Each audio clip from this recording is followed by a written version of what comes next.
तो उसके बाद फिर मैंने इसमें तो मुझे मार्क्स मिलने वाले नहीं है, तो इस वजह से फिर मैंने फिर से किया इसे।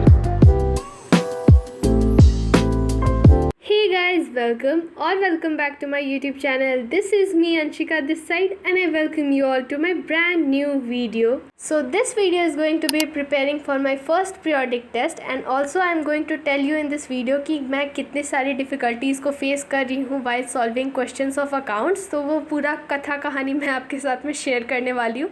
So without any further delay, let's begin this video. So these clips are of 21st of June और इस दिन मैंने पढ़ना स्टार्ट किया था at around 3:15 in the afternoon। तो देखो, मैं आप लोग को बता देना चाहती हूँ कि अभी हमारे जो क्लासेस हैं, हमारा जो स्कूल है वो अभी तक नहीं खुला है ड्यू टू एक्सेसिव हीट, और इसके वजह से हमारा स्कूल अभी कुछ दिनों के लिए बंद है।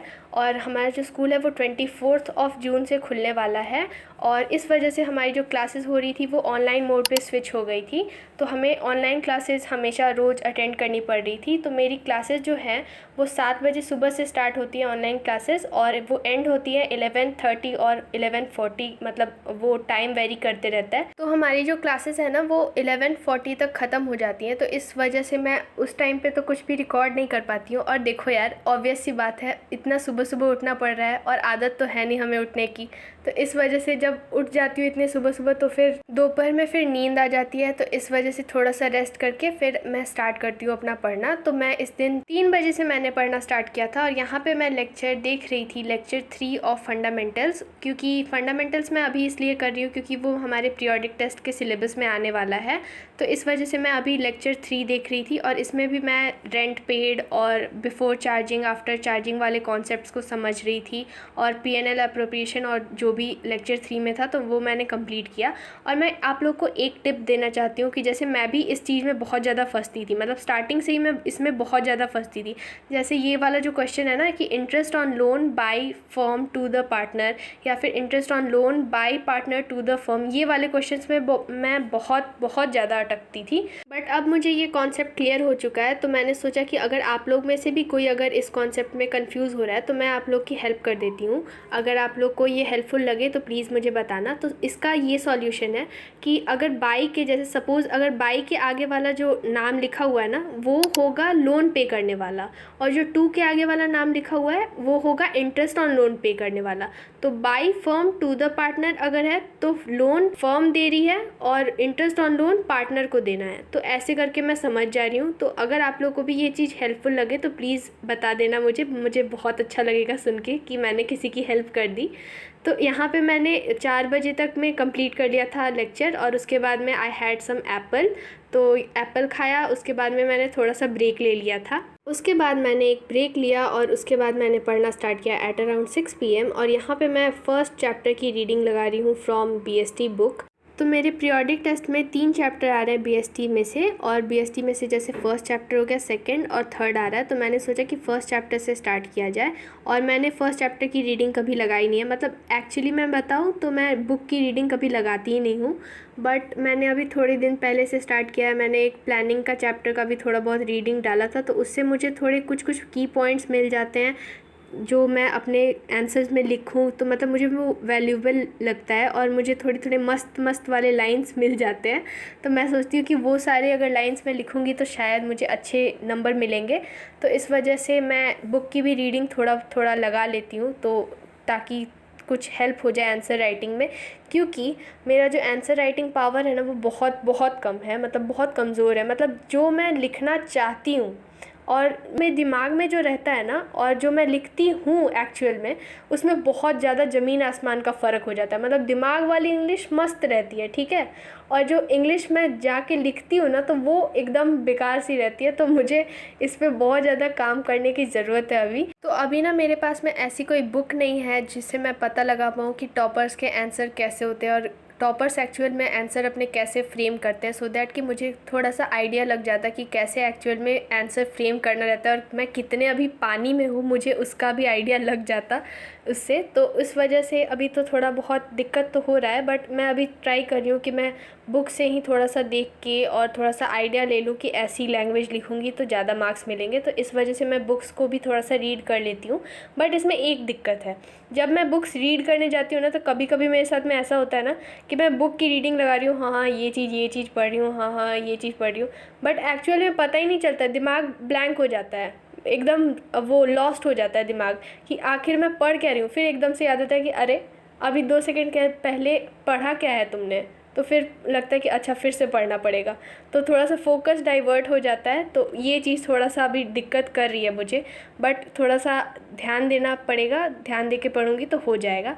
तो it was around 8 PM that I started my 3rd study session, और यहाँ पे मैं फिर से अकाउंट्स का फर्स्ट चैप्टर का लेक्चर 4 देख रही थी और उसके क्वेश्चंस भी अटैम्प्ट कर रही थी। तो अच्छा, मेरे पास में एक आप लोग के लिए क्वेश्चन था कि मतलब मेरे साथ तो ये चीज़ बहुत ज़्यादा होती है, तो मैंने सोचा कि आपसे भी पूछ के देखूँ कि आप लोग भी do you guys also relate with me और नॉट। तो मेरा ये क्वेश्चन था ना कि जैसे हम लोग वीडियोस देखते हैं ना, तो उस टाइम पे बहुत इजी लगता है, और जब हम लोग एक्चुअल में अटेम्प्ट करने जाते हैं खुद से क्वेश्चन तो नहीं हो पाता है। तो क्या ये चीज़ आपके साथ भी होती है? Do let me know in the comment section अगर आपके साथ में होती है तो, क्योंकि मेरे साथ में तो बहुत ज़्यादा होती है। तो मैंने इसको करने के बाद में थोड़े से मैंने क्वेश्चंस खुद से ट्राई किए कि मतलब मेरे से हो भी रहा है कि नहीं हो रहा है, इसको जानने के लिए। तो आगे की कथा कहानी मैं आप लोग को बताती हूँ, जो मैंने आपको स्टार्टिंग के वीडियो में बताई थी कि मेरे से क्या क्या मिस्टेक हो रही है। So over to the next clip. Okay, so I have solve some questions of accounts fundamental chapter, और उसमें से ऑब्वियस सी बात है कि मैंने पूरे अच्छे से क्वेश्चंस को सॉल्व नहीं किया होगा, क्योंकि मेरे से ऑब्वियस सी बात है कि गलती हुई होगी, क्योंकि मैं हूँ भाई और ये जो सब्जेक्ट है वो अकाउंट्स है। तो मेरा और अकाउंट्स का रिश्ता जो है वो 36 का आंकड़ा में चलता है। तो इस वजह से मैंने कुछ मिस्टेक्स की है, वो तो ऑब्वियस सी बात है जैसे मैंने आपको बताया। तो let me tell you all those mistakes that I did in solving these questions. तो फर्स्टली यहाँ पे सब तो हो गया था, बट ये जो प्रॉफिट्स को डिवाइड करना है, डिस्ट्रीब्यूट करना है, तो यहाँ पे थोड़ा सा कैलकुलेशन में मिस्टेक हुआ। बट उसके बाद आई ended up solving these questions right. But उसके बाद में फिर ये वाले क्वेश्चन में सब चीज़ हो गया था, ठीक है। और मैं सबसे पहले यहाँ पे देखो, यहाँ पे ना ये हो गया था। उसके बाद में मैंने सीधे डायरेक्टली इंटरेस्ट ऑन लोन को PNL में ट्रांसफ़र कर दिया था, जो कि ऑब्वियस ही बात है नहीं करनी थी, क्योंकि हमें ये पूरा प्रोसेस फॉलो करना रहता है। ये बैंक अकाउंट से लेके टू लोन, पहले बैंक अकाउंट में लोन जाएगा, फिर ये पूरा प्रोसेस फॉलो करना रहता है। तो मैंने पहले ही डायरेक्ट कर दिया था, एकदम डायरेक्ट। तो उसके बाद फिर मैंने इसमें तो मुझे मार्क्स मिलने वाले नहीं हैं, तो इस वजह से फिर मैंने फिर से किया इसे। और अभी तो मैं इलस्ट्रेशंस को ही सॉल्व कर रही हूँ, क्योंकि मुझे पता है कि मेरे पास में मतलब मुझे इतना कॉन्फिडेंस है अपने ऊपर में कि अगर मैं सीधे डायरेक्ट प्रैक्टिकल क्वेश्चन सॉल्व करने जाऊंगी तो मुझे एकदम ही नहीं होगा। तो इस वजह से मैं अभी इलस्ट्रेशंस को कम से कम देख के ही सॉल्व करूँ, पर कम से कम ठीक तो सॉल्व करूँगी। तो इस वजह से मैं ऐसे कर रही हूँ अभी।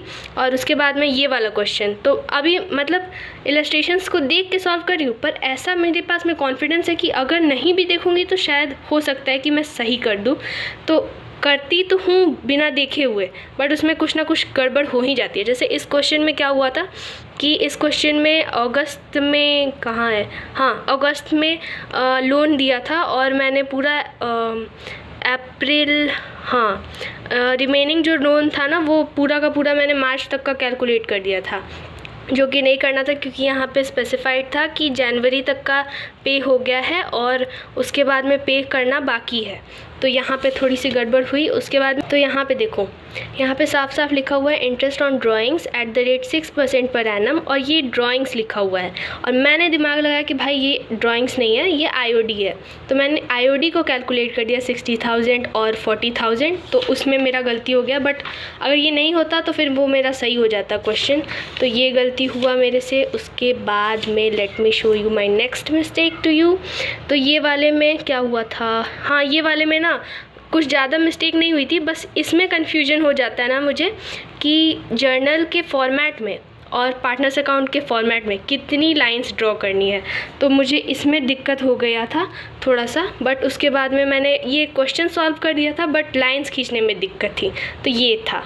तो ऐसे ऐसे करके मैंने सॉल्व किया है। So I ended up solving from illustration number 10 to illustration number 16।